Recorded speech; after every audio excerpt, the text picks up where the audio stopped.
बैठकीचा बहिष्कार करतो।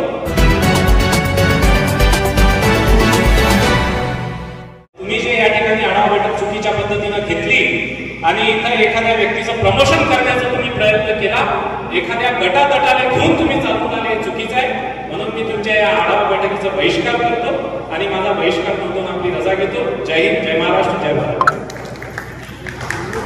या काँग्रेस कमिटीचे सरचिटणीस आमचे माया नाही घेत माननीय अनंतरावजी भोड आपले विचार व्यक्त करतात। काँग्रेस नेते शैलेश अग्रवाल यांचा आर्वीच्या काँग्रेसच्या आढावा बैठकीवर बहिष्कार।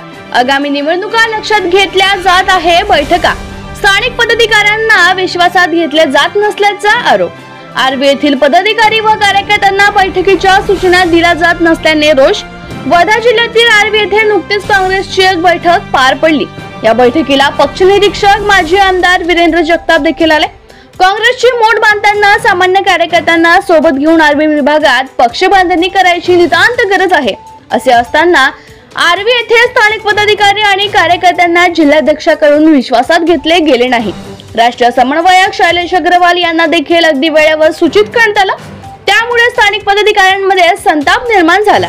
पक्ष निरीक्षक जिल्हाध्यक्ष यांना जाब विचारण्यासाठी शैलेश अग्रवाल आढावा बैठकीत पोहोचले, पण लागलीच अग्रवाल यांनी बैठकीवर बहिष्कार टाकत आपली नाराजी व्यक्त केली। काँग्रेसची मूठ बांधायची असेल तर स्थानिक पदाधिकारी व कार्यकर्त्यांना विश्वासात घेणे अत्यावश्यक आहे। पुढे निवडणुका आहे, यात काँग्रेसला चांगली संधी देखील आहे, पण वरिष्ठांनी स्थानिक नेत्यांशी पदाधिकाऱ्यांशी चर्चा करूनच बैठकीचा अजेंडा, नियोजन व बैठकीची वेळ ठरविली पाहिजे, असे मत व्यक्त होत आहे।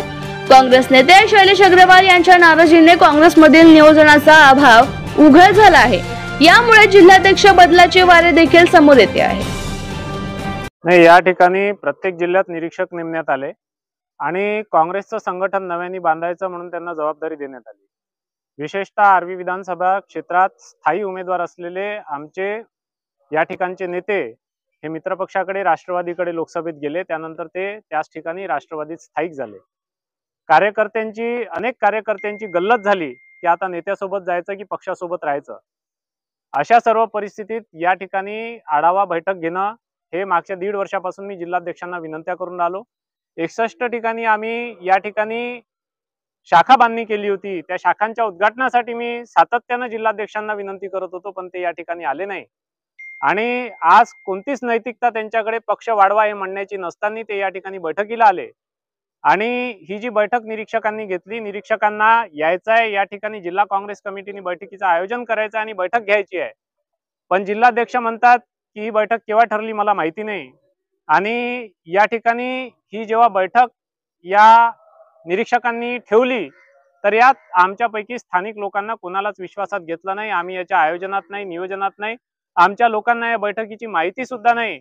आणि मी लोकसभा लढलेला उमेदवार आहे, मी या ठिकाणी सोशल आणि पॉलिटिकल कॉन्ट्रीब्युशन माझा आहे, सहभाग माझा आहे या ठिकाणी, आणि पक्षासाठी सुद्धा योगदान आहे। तर पक्षासाठी योगदान नसलेल्या काही लोकांना घेऊन या ठिकाणी त्यांचं प्रमोशन करण्याचं काम या ठिकाणी या निरीक्षकांनी केलंय।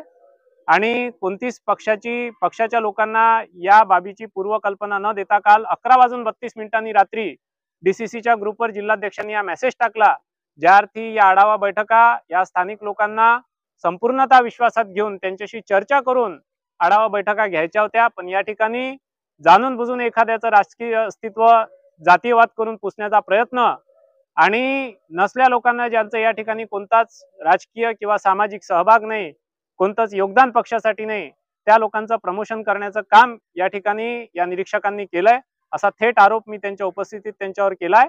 आणि त्यांच्या निरीक्षकांच्या या बैठकीला मी या ठिकाणी बहिष्कार घातलाय। नाही, हे जातीय राजकारण जर तुम्ही करता तर सर्व धर्म समभाव असणारा आमचा हा राजकीय पक्ष आहे।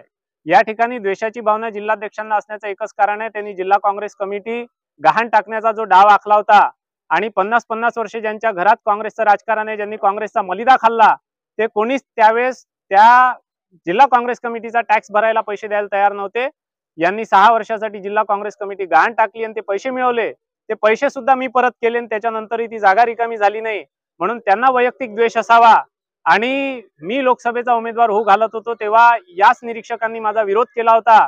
तर मी एक सांगू इच्छितो की ज्या जातीची वाहवाही तुम्ही करता आणि ज्या जातीच्या बळावर तुम्ही या ठिकाणी सामाजिक समीकरण मांडून उमेदवारी मागता, त्या जातीचे सुद्धा तुम्हाला उमेदवार या ठिकाणी चालत नाही. तुम्हाला फक्त मी आणि माझा कुटुंब एवढीच या लोकांनी विडा घेतलाय आणि दुसऱ्याचं राजकीय अस्तित्व पुसून तुम्ही कोणी मोठं होऊ शकत नाही, असे यांचे हे पोरखेळ आणि राजकीय अपरिपक्वतेचे खेळ या ठिकाणी सुरू आहे.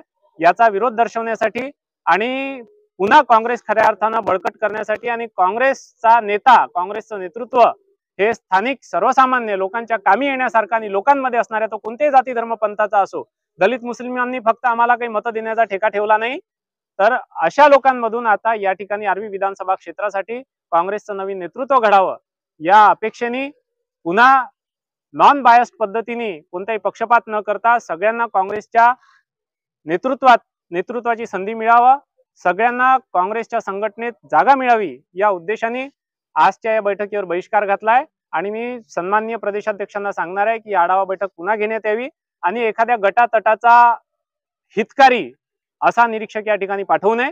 या ठिकाणी जो निरीक्षक असला पाहिजे तो बायस नसला पाहिजे. आज 25 वर्षापासून एकाच गटाकडे आपण जिल्हाध्यक्ष पद देऊ नये आणि त्याच्यानंतर तुम्ही साधा जिल्हा काँग्रेस कमिटीचा टॅक्स भरत नाही आणि त्याच्यावर तुमचा आक्षेप घेतला, विरोध केला, तर तुम्ही अशा प्रकारे राजकीय दृष्ट्या कुरघोड्या करता. मी हा विचार करून ती बाब सोशल डायसवर आणि समाज माध्यमांपुढे आणली नव्हती की काही झालं तर तो व्यक्ती एक जिल्हा परिषद सर्कल काँग्रेसचं सांभाळू नये, काँग्रेसचं काम करतो.